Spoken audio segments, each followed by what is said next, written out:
Okay, today we're looking at what I've called moving forward.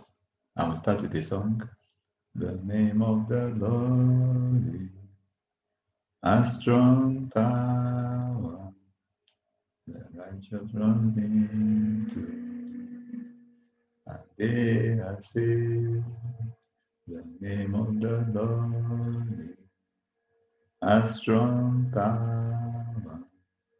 The righteous run into, and they are saved.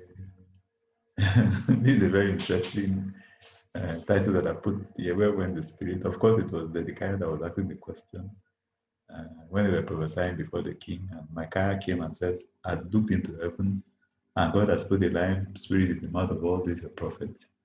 And Zedekiah struck him and told him, which way did the spirit of the Lord go when he departed from me to speak with you? In fact, in his own case, he had, if you look at Second Chronicles 18, verse 10, he had made him horns of iron and said, thus says the Lord, with this thou shalt push Syria until they are consumed. Meanwhile, the Spirit of God was not even speaking through him or all the other lying prophets. Micaiah was the one that was right, that was born of the other events. Same also with the Old Covenant. God has abandoned the Old Covenant, the sacrificial system. And this is clearly stated by the writer of Hebrews 10, verse 11. And every priest stands ministering daily and offering repeatedly the same sacrifices, which can never take away sins. But this man, which is Jesus, after he had offered one sacrifice for sins forever, sat down at the right hand of God. From that time, waiting till his enemies are made his footstool. For by one offering, he has perfected forever those who are being sanctified.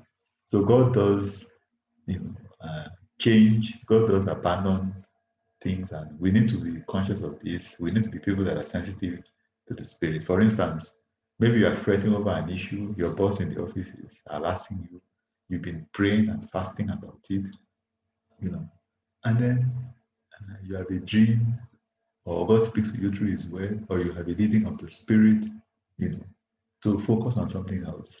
Whether the person is still, ranting and raving, is it material? God has moved on.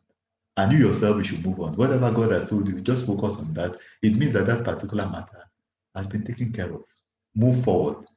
And this also applies in terms of salvation. If you want to be saved, there is no other name. If you look at Acts chapter 4, verse 12, no, is there salvation in any other? For there is no other name under heaven given among men by which we must be saved. God has moved on. Jesus is the only way by which you can be saved. There are not too many ways to heaven. There is only one way.